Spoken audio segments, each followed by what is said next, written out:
There's a parable, Schopenhauer whispered one winter evening, while the frost painted death flowers on his window. Picture it, a cluster of hedgehogs, shivering in the cruel December wind. They huddle together for warmth, desperate for connection, for that sweet animal heat that promises survival. But the moment they press close, their quills pierce each other's flesh. They recoil in pain, separate, and the cold returns like a familiar demon. So they dance this grotesque waltz, together, apart, bleeding and freezing by turns. This, my dear listener, is you. This is every man who has ever reached for another body in the dark, only to discover that intimacy carries its own exquisite torture. I once knew a man, let's call him Marcus, who collected lovers like some men collect vintage wines. Each relationship began with that familiar intoxication, the racing pulse, the stolen glances, the delicious ache of anticipation. He'd describe it to me over whiskey, his eyes glazed with that particular madness we mistake for enlightenment. "This time," he'd say, "this time it's different. She understands me." But understanding, you see, is the first betrayal. The moment someone truly sees you, sees past the carefully curated persona, the rehearsed stories, the strategic vulnerabilities you deploy like weapons, that's when the quills emerge. Marcus would watch, horrified, as each new love transformed from salvation into suffocation. The very qualities that drew him in became unbearable. Her laugh, once musical, now grated like fingernails on glass. Her need for morning conversation felt like an assault on his solitude. Her tears, which once moved him to heroic displays of comfort, became manipulative theater. And here's the sick joke. She felt the same. They always do. Recent studies from behavioral psychologists, those modern priests of the obvious, confirm what Schopenhauer knew in his bones. The phenomenon they call hedonic adaptation ensures that the very neurochemistry of attraction contains its own expiration date. Those floods of dopamine and oxytocin that make new lovers feel like gods, they diminish, not gradually, but according to a cruel mathematical precision. 18 months to 3 years, they say, measuring heartbreak with the same instruments they use for lab rats. But we're not lab rats, are we? We're conscious beings cursed with memory and imagination. We remember the high and spend the rest of our days chasing it like junkies, each new relationship a desperate attempt to recapture that first, pure hit of meaning. Let me paint you a scene. It's 3 in the morning. You're lying next to someone whose body you know better than your own. The streetlight outside casts amber shadows across the ceiling, shadows you've memorized over countless sleepless nights. Their breathing has that particular rhythm that means they're pretending to sleep, just as you are. Both of you lie there, two actors who've forgotten they're in a play, going through the motions of intimacy while your souls scream in separate cages. This is what we don't talk about at dinner parties. This is the secret that would unravel civilization if we all admitted it at once. Most long-term relationships are elaborate performances of connection. Two people agreeing to a mutual delusion because the alternative, true solitude, seems worse. But is it worse? Really? The ancient Stoics had a word, ataraxia, a state of serene indifference, of being sufficient unto oneself. They spoke of it like a fortress, impregnable to the slings and arrows of attachment. Modern men mock this as emotional deadness, as if feeling nothing were worse than feeling everything and drowning in it. Yet I've seen men find strange peace in their fortresses. After Marcus's 7th devastating breakup, this one cost him his house and half his retirement. I found him one evening in his empty apartment, sitting on the floor with nothing but a mattress and a coffee maker. He was reading Epictetus by candlelight. The electricity wasn't connected yet, and when he looked up at me, his eyes held something I'd never seen before. Not happiness, exactly. Something quieter, something that didn't need a name. "You know what's funny?" he said, his voice carrying that particular exhaustion that comes after you've cried all your tears. "I spent 20 years trying to complete myself with another person, like I was half a circle, desperately seeking my other half. But circles don't work that way, do they? A circle is already complete. It's the joining that breaks it. He was drunk, of course. Philosophy always sounds better with bourbon. But drunk men sometimes stumble into truths that sober men spend lifetimes avoiding. The hedgehog's dilemma has no solution. That's what makes it a dilemma. You can't remove the quills without removing what makes a hedgehog a hedgehog. You can't achieve intimacy without vulnerability, and vulnerability means offering someone the exact roadmap to destroy you. Which they will. Not from malice, usually, but from the simple fact of being human, of having their own quills, their own needs, their own desperate dance between connection and autonomy. Some men choose the cold. They perfect the art of surface relationships, friends with benefits, casual encounters, emotional transactions as clean and simple as buying coffee. They tell themselves they're enlightened, that they've transcended the need for deep connection. But watch them at 3 a.m., scrolling through dating apps with the mechanical persistence of slot machine addicts. The cold has its own pain. Others choose the blood. They dive into relationship after relationship, each time convinced they've learned from past mistakes. They read the books, do the therapy, practice conscious relating, or whatever buzzword the self-help industrial complex is peddling this year. They bleed more skillfully, perhaps. They develop scar tissue, but they still bleed, and a rare few, the ones who've bled enough and frozen enough, discover something else. Not a solution, but a different way of holding the dilemma. They learn to dance at precisely the right distance, close enough to feel warmth, far enough to avoid the deepest wounds. They master the art of loving without grasping, of being present without being possessed. But even they pay a price. Watch them closely and you'll see it. A certain quality in their smile, like people who've learned a terrible secret and made peace with it. They love, yes, but the way a soldier loves who knows that all things end, that every embrace carries within it the seed of its own departure. Schopenhauer, that old pessimist, died alone in his apartment with only his poodles for company. The cleaning woman found him on his couch, looking peaceful, his last manuscript still open on his desk. In it, he'd written, "A man can be himself only so long as he is alone, and if he does not love solitude, he will not love freedom. For it is only when he is alone that he is really free." So tell me, dear listener, as you sit there in your own amber-lit darkness, how many quills are currently embedded in your flesh? How many times have you performed the dance? Together, apart, until the pattern wore grooves in your soul. And more importantly, what would happen if you simply stopped dancing?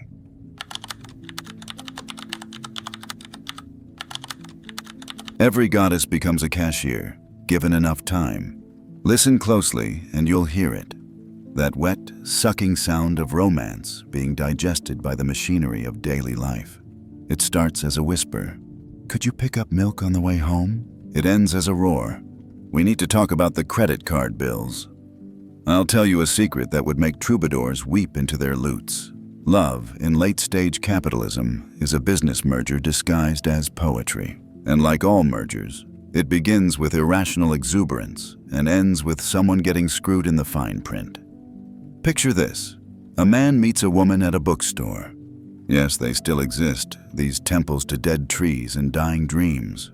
She's reading Anais Nin in the erotica section, which should be his first warning.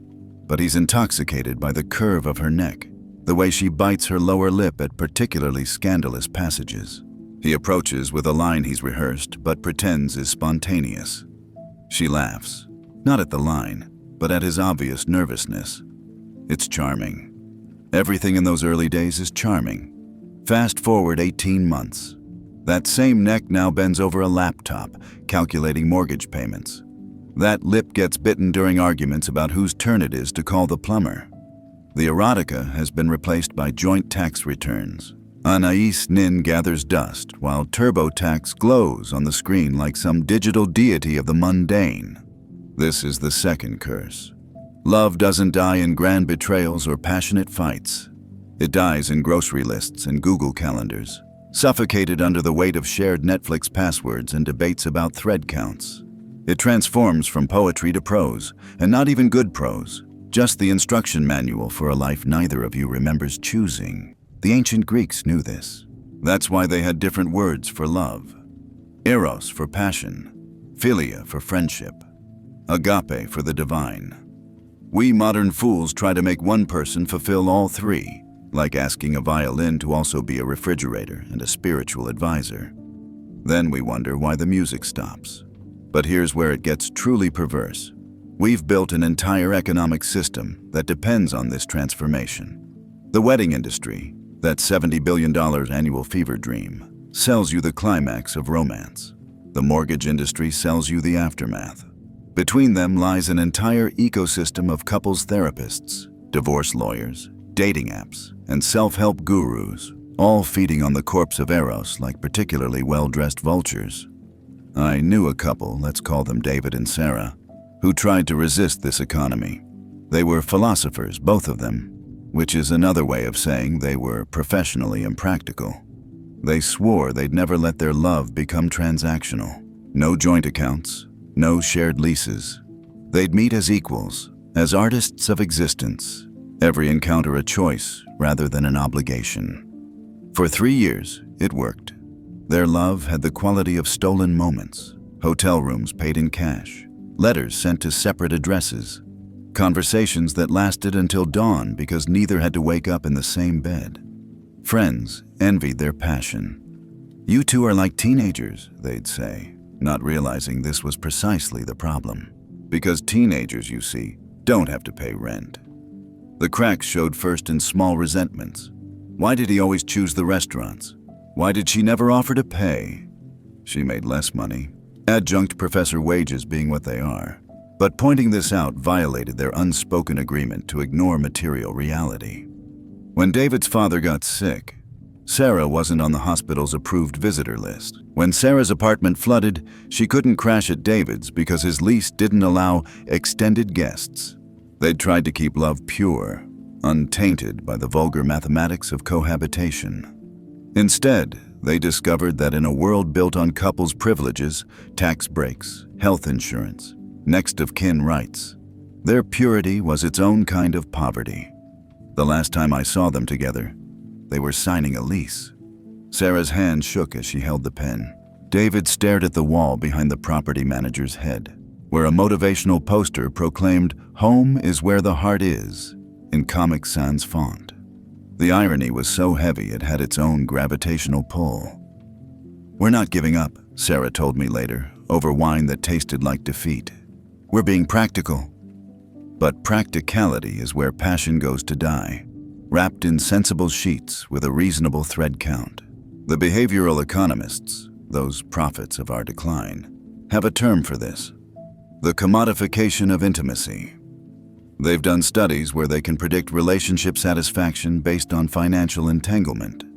The more your lives merge economically, the more your love becomes a cost-benefit analysis. Who contributes more? Who sacrifices more? Who owes whom? Every "I love you" carries an invisible price tag. Every orgasm gets weighed against outstanding emotional debts. The bedroom becomes a marketplace where affection is currency and everyone's keeping books. And here's the truly sick part. We know this. We all know this. Yet we persist in the grand delusion, posting couple photos on social media like advertisements for a product we're not even sure we want anymore.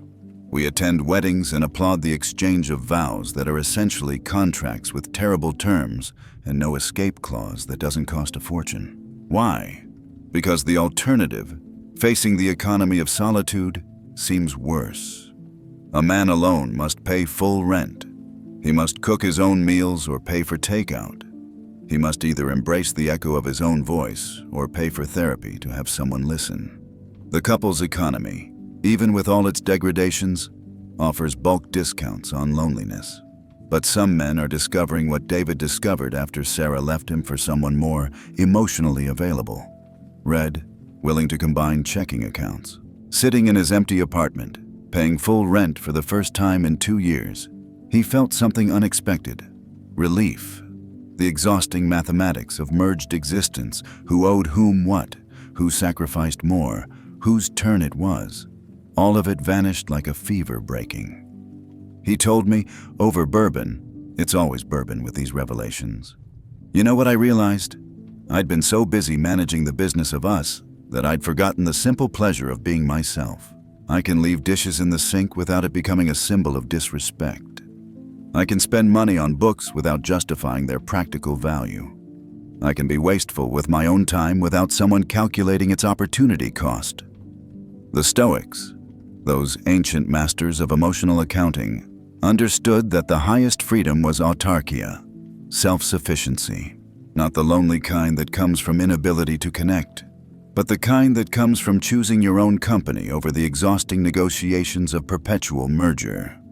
Modern research, published just this year in fact, shows that men who live alone between relationships report higher life satisfaction than those who jump from merger to merger.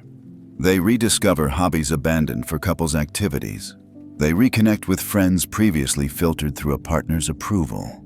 They remember what their own opinions sound like without the echo chamber of compromise. But this wisdom comes at a price.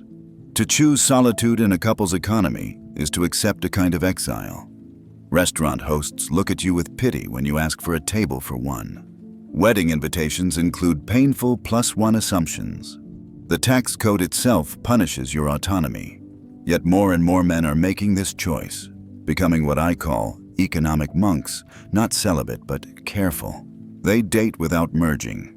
They love without incorporating. They've learned the secret that the wedding industrial complex doesn't want you to know. You can have intimacy without an intimate financial partnership.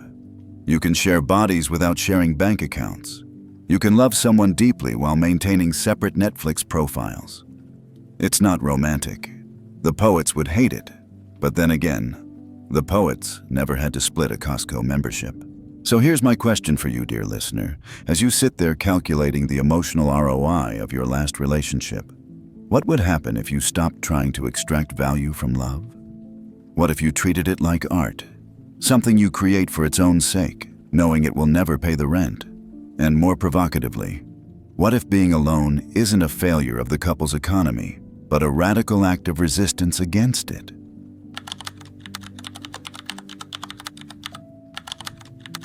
We perform our damage like a script we've memorized in the dark. Small poem whispered at 4 a.m. The moth returns to flame. Not from stupidity, but because burning feels like home. Have you ever watched a moth circle a candle? Really watched, with the patience of the damned. It doesn't fly straight into the fire. No, that would be too merciful. It dances around the edges, each pass bringing it closer, its papery wings singing from the heat. It knows. God help me, it knows what's coming. But the light calls to something deeper than survival. We are all moths, and our childhood wounds are the flame.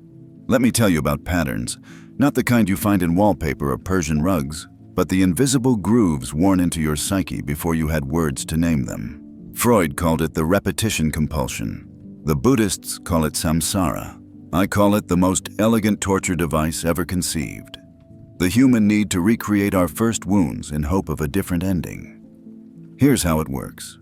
A boy grows up with a father who speaks fluent silence. Not the comfortable quiet of companionship, but the arctic absence of a man who checked out of fatherhood without ever leaving the house. The boy learns to decode love through absence, to measure affection in the negative space between words.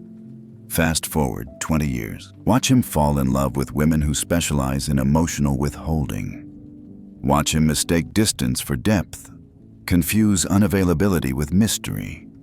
He doesn't seek warmth. He seeks the familiar chill of being unseen. Or consider another. A boy whose mother loves like a hurricane, all-consuming, boundary-dissolving, suffocating. Her anxiety becomes his oxygen. Her needs eclipse his own until he can't tell where she ends and he begins. Decades later, he runs from any woman who shows genuine interest. Intimacy feels like drowning. He sabotages connection with the efficiency of a trained assassin, then wonders why he's always alone. The perverse genius of this system is that we're not attracted to what's good for us. We're attracted to what's familiar. And if familiar means damaged, well then, pass the matches and let's dance. I once attended a wedding, a grotesque pageant of denial if ever there was one. The groom, Martin, had been in therapy for years, working on himself, as they say. as if the self were a broken carburetor that just needs the right tool. He'd mapped his patterns, named his triggers, done the work. His bride, Angela, had her own collection of therapeutic insights, her own practiced vocabulary of healing. During the reception, I watched them perform their damage for each other with the precision of seasoned actors. When she laughed too loud at another man's joke, "There, see the micro-flinch in Martin's jaw? That's his father's disapproval, perfectly recreated." When he forgot to introduce her to his college friends, watch her eyes go glassy. Watch her smile become armor. That's her mother's invisibility, served fresh. They knew. That's the horror of it. Both of them knew exactly what they were doing. Could probably name the childhood scene they were reenacting. But knowledge and wisdom are different countries, and most of us die without a passport. The modern therapy industrial complex would have you believe that awareness is cure. Once you understand your patterns, they promise, you can change them. But this is like saying once you understand gravity, you can fly. Understanding why you're drawn to the flame doesn't make the light less hypnotic. Recent neuroscience, and how I've grown to loathe that word, that promise of material explanation for spiritual disease, tells us that trauma, literally, rewires the brain. The pathways carved by early pain become superhighways. Everything else is a deer path by comparison. We don't choose our attractions any more than we choose our heartbeat. The body remembers what the mind tries to forget. But here's where it gets truly dark. We don't just seek our familiar damage in others. We actively recruit people to play roles in our private psychodramas. It's an unconscious audition process, brilliant in its subtlety. We test potential partners with invisible questions. Will you abandon me at just the right depth? Will you engulf me with the precise pressure I remember? Can you disappoint me in exactly the way I need? And when we find someone whose damage complementary to ours, that's when we call it chemistry.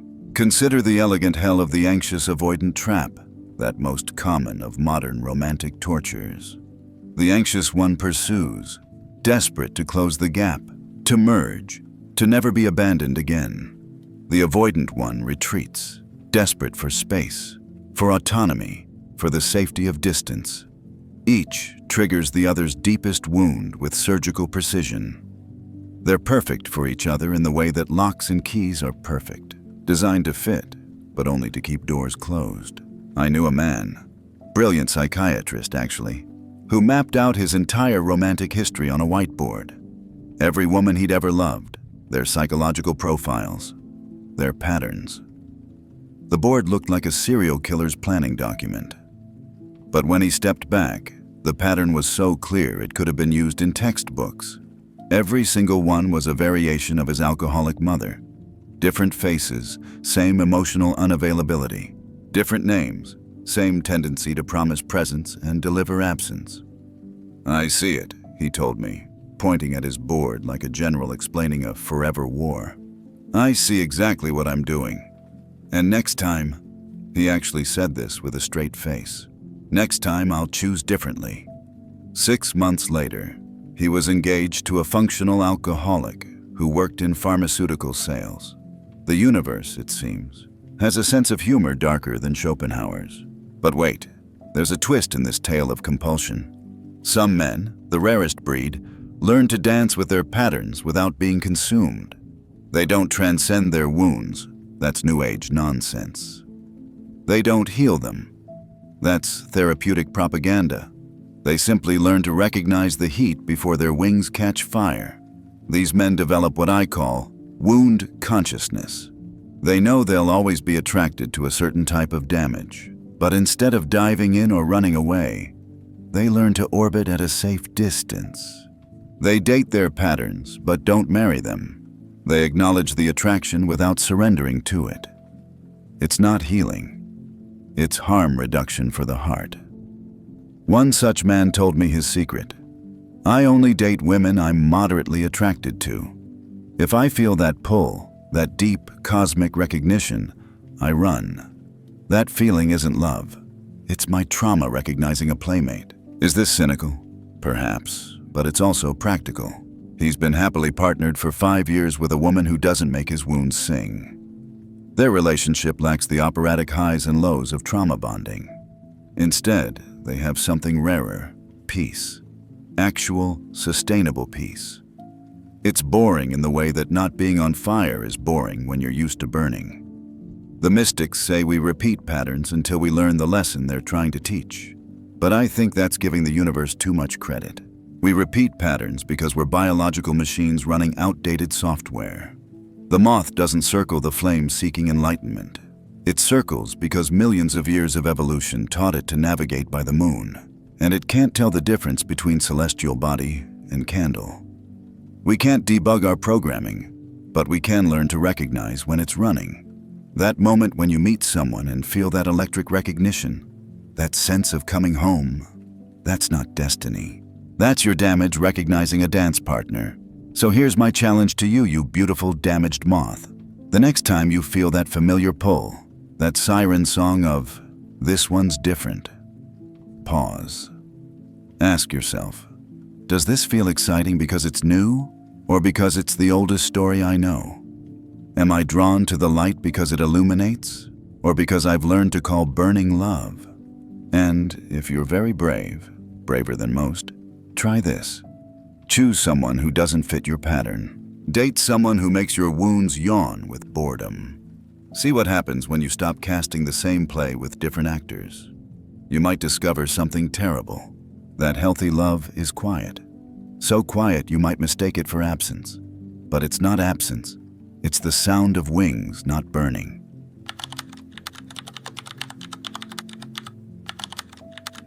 When she loves your performance, not your person. Here's a dangerous secret I shouldn't tell you. Women don't fall in love with you. They fall in love with how you make them feel about themselves. And the moment you stop being their magic mirror, the second you fail to reflect back their idealized self-image, watch how quickly Juliet becomes Lady Macbeth. But before you nod too eagerly, know this. You're doing it too. We're all Narcissus, just with better technology. Let me paint you a scene from the Museum of Modern Romance. A dimly lit wine bar, all exposed brick and Edison bulbs. Instagram's wet dream. She laughs at his joke, not because it's funny, it isn't, but because her laugh makes her feel like the kind of woman who dates witty men. He orders an obscure wine, not because he likes it, he prefers beer, but because knowing about wine makes him feel sophisticated, and her impressed smile confirms this fiction. They're not on a date. They're in a two-person theater company, performing for an audience of each other, each secretly watching themselves in the other's eyes. This is love in the age of the selfie, an elaborate system of mirrors reflecting mirrors with nothing real at the center. Kierkegaard, that melancholy Dane who understood despair like a sommelier understands wine, wrote about the sickness unto death, the disease of being unable to be oneself. But he was an optimist. He thought this was a spiritual crisis. He didn't foresee a world where the self would become a brand, where authenticity would be just another performance, where even our vulnerabilities would be carefully curated for maximum impact. I watched this disease consume my friend James. Successful entrepreneur, the kind of man who uses disrupt unironically. He met Patricia at a charity gala. She was everything his personal brand required. Beautiful, accomplished, looked devastating in a cocktail dress. More importantly, she made him feel like the man he'd always wanted to be. Desired, admired, envied. For 2 years, they perfected their performance. Their social media was a masterclass in couples branding. Exotic vacations, candid laughs, strategic demonstrations of affection. Friends commented on how perfect they were together. Couple goals, the digital masses declared, not knowing they were applauding a hologram. But here's what the audience didn't see. The night Patricia cut her hair short without asking him. Just a haircut, you'd think. But James experienced it as betrayal. Why? Because suddenly she didn't match the image in his head, the accessory to his carefully constructed identity. The mirror cracked, and behind it, nothing. Just the terrifying void where a real relationship should have been. She left him 3 months later. Not because of the haircut. That was just the symptom. She left because she finally realized she was dating a man who loved what she represented, not who she was. His LinkedIn profile, she told me, knew her better than he did. The ancient Greeks had a word, kenosis, self-emptying, but they meant it as a spiritual practice, a way of making room for the divine. We've perverted it into something else, emptying ourselves to make room for our performance, becoming hollow so we can echo whatever our audience wants to hear. Modern dating apps have perfected this hollowing. Swipe culture isn't about finding connection. It's about finding the best mirror for your narcissism. We don't read profiles. We scan for compatibility with our self-image. Does being with this person make me feel adventurous, intellectual, desirable? The other person becomes a prop in the movie where we're always the star. The cruelest part? Sometimes the performance is so good, we fool ourselves. We mistake the dopamine hit of successful projection for love. We confuse being admired with being known.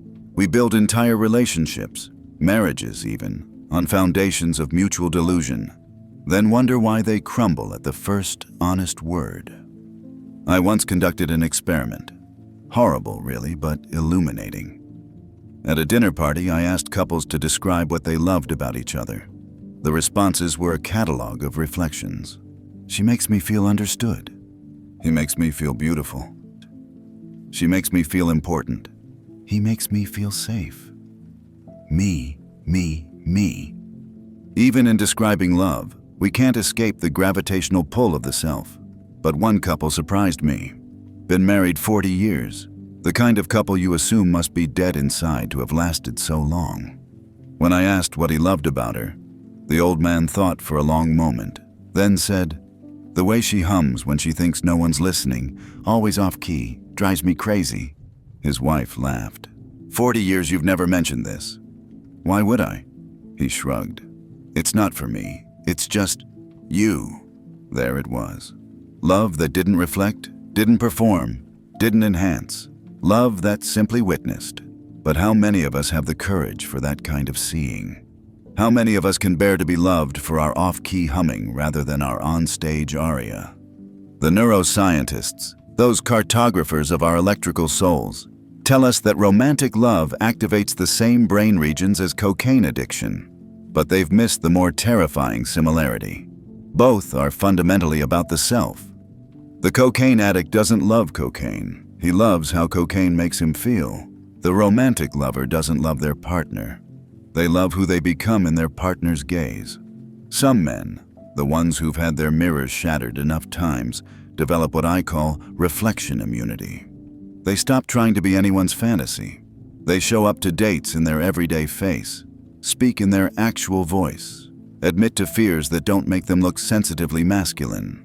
They'd rather be alone than be loved for a performance. These men terrify most women, and most men, because if someone can be that nakedly themselves, it implies the rest of us are acting. It breaks the fourth wall of social theater, and suddenly everyone's makeup looks garish under the house lights. But here's the paradox.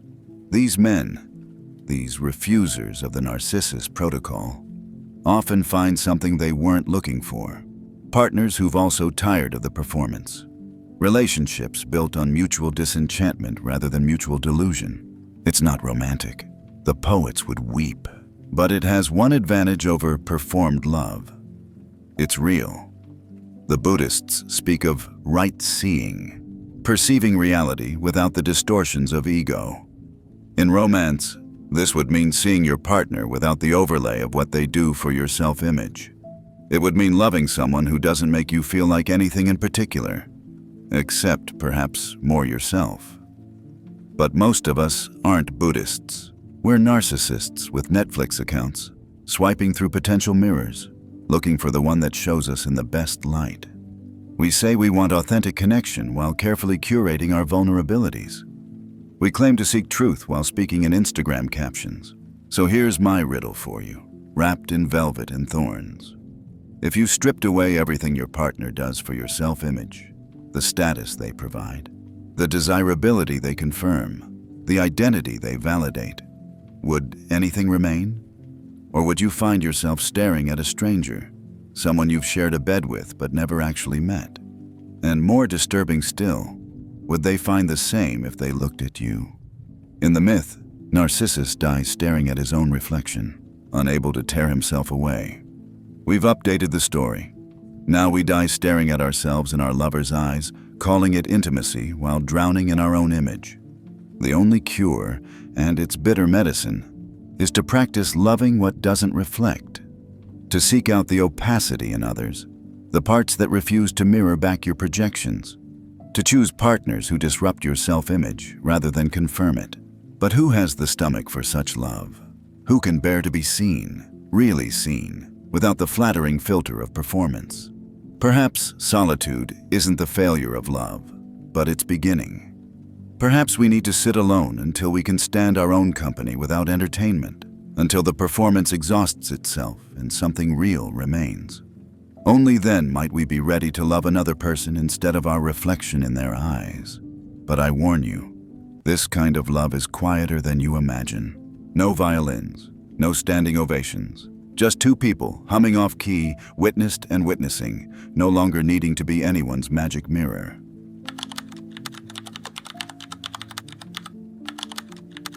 Schopenhauer's final joke.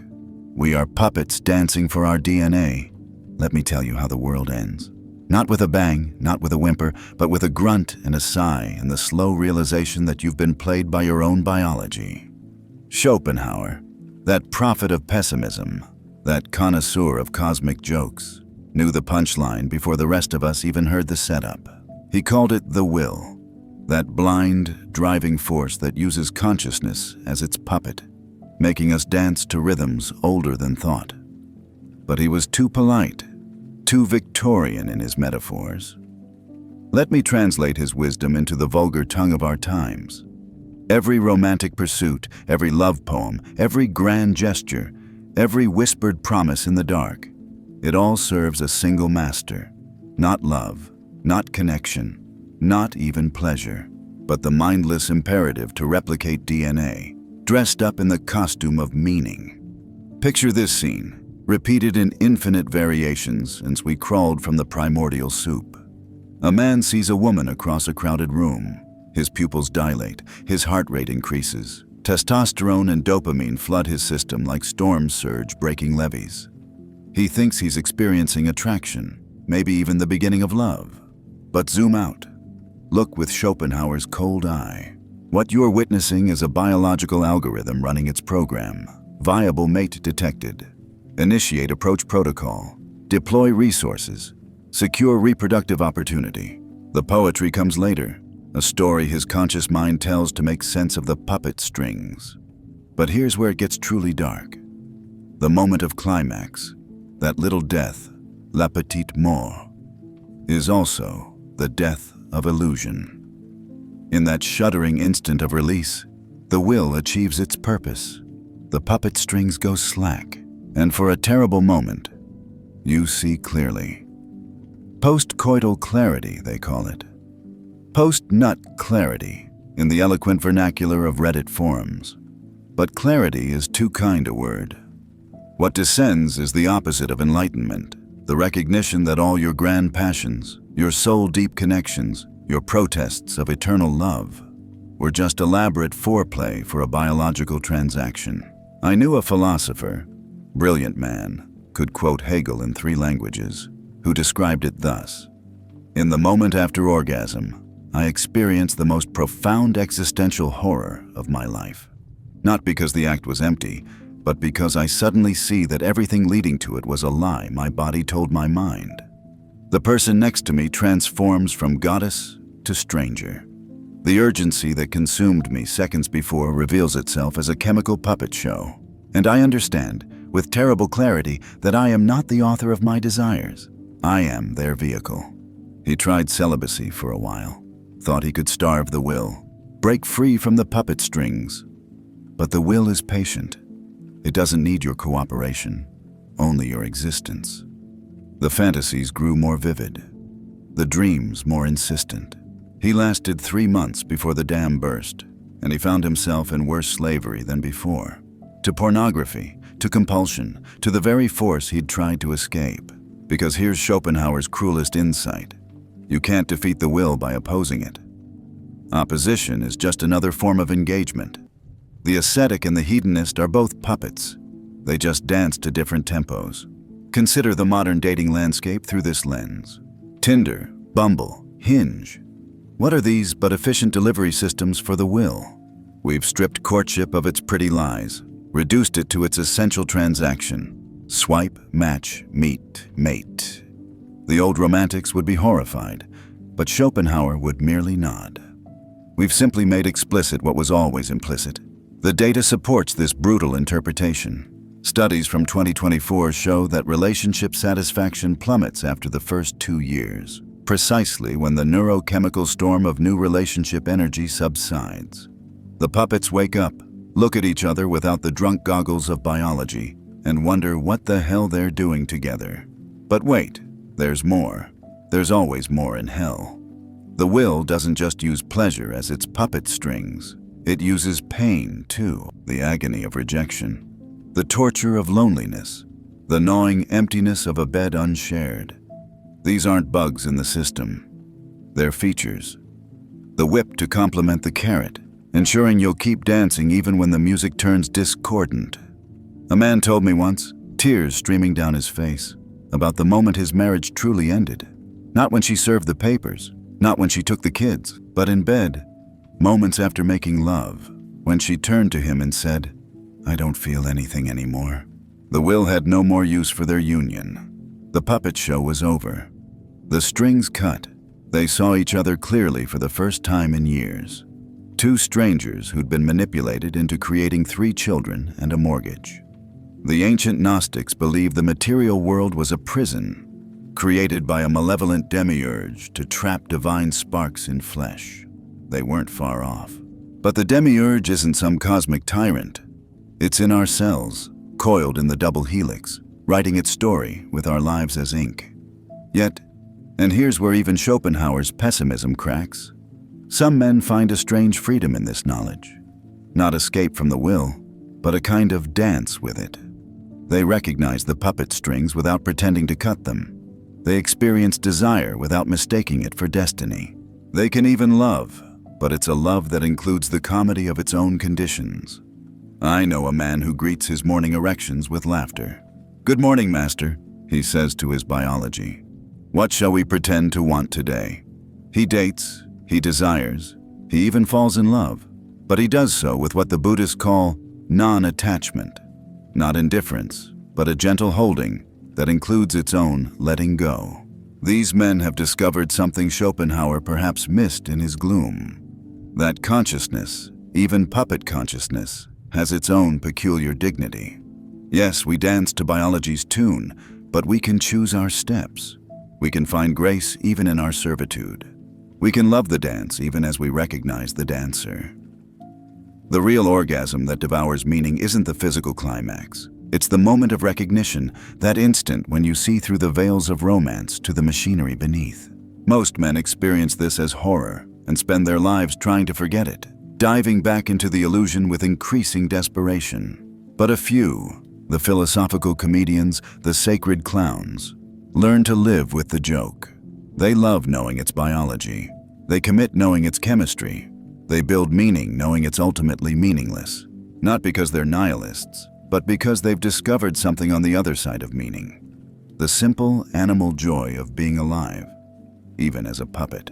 So here's my final question, posed at the edge of the abyss. Tomorrow morning, when desire stirs in you like a serpent waking, when the will tugs at your strings and demands its dance, will you pretend you're choosing? Or will you dance anyway, eyes open, laughing at the cosmic joke of your own existence? And perhaps most importantly, is there really any difference? The serpent swallows its tail. The puppet realizes it enjoys the show. And somewhere, in whatever passes for the afterlife of pessimist philosophers, Schopenhauer is either weeping or laughing. I suspect both.